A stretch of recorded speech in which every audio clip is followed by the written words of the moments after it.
Well, we are taking a live look at St. Louis Lambert International Airport. Right now, things are starting to slow down after a very busy holiday travel weekend.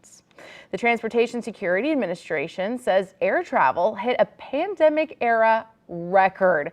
TSA agents screened more than 2.5 million people across our nation's airports on Sunday. Similar numbers were also reported the day before Thanksgiving. And with the holidays in full swing, area hospitals and doctors' offices, they are now packed with patients dealing with a whole host of illnesses, mostly respiratory. And new tonight, our Laura Barcheski, she spoke with some doctors about what they're dealing with right now. Sarah, for the last couple of years, doctors have mostly been dealing with COVID-19. Now they're dealing with COVID and several other respiratory illnesses all at once. Top doctors at Mercy and SSM Health say respiratory illness season is in full swing and certain illnesses are ramping up sooner than expected. That RSV had probably already peaked and was starting to come down. So that's good that was starting to loosen up.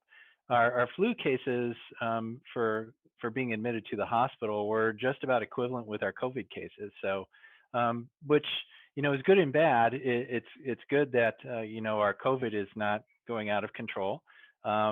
But it's bad that we're seeing so many flu admissions this early in the year. After the Thanksgiving holiday, Mercy's chair of the Department of Medicine, Dr. Farron Mannion, wants you to keep a close eye on symptoms as it can take days for them to pop up. COVID has gotten a little bit shorter than the original strain, so it's the average is like 3 to 4 days instead of like influenza, which is on the average like 1 to 2 days. SSM Health's Chief Community Health Officer, Dr. Alex Garza, says right now primary care, urgent care, and emergency rooms are very busy, but it's manageable, and examining your symptoms at home can keep it that way. If you're young, otherwise healthy, don't have any serious signs and symptoms aside from, a fever or cough, but aren't feeling short of breath, stuff like that.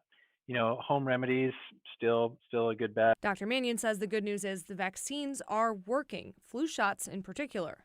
It really looks like the strains that are in the vaccine have quite a bit of similarity with what's going around, and at least in animal studies. That means it's still not too late to get vaccinated against COVID-19 and the flu. We still have a long season ahead. And if you do get sick, it's best to, at a minimum, get tested to know which respiratory illness you have. Sarah. Thanks, Laura. Well,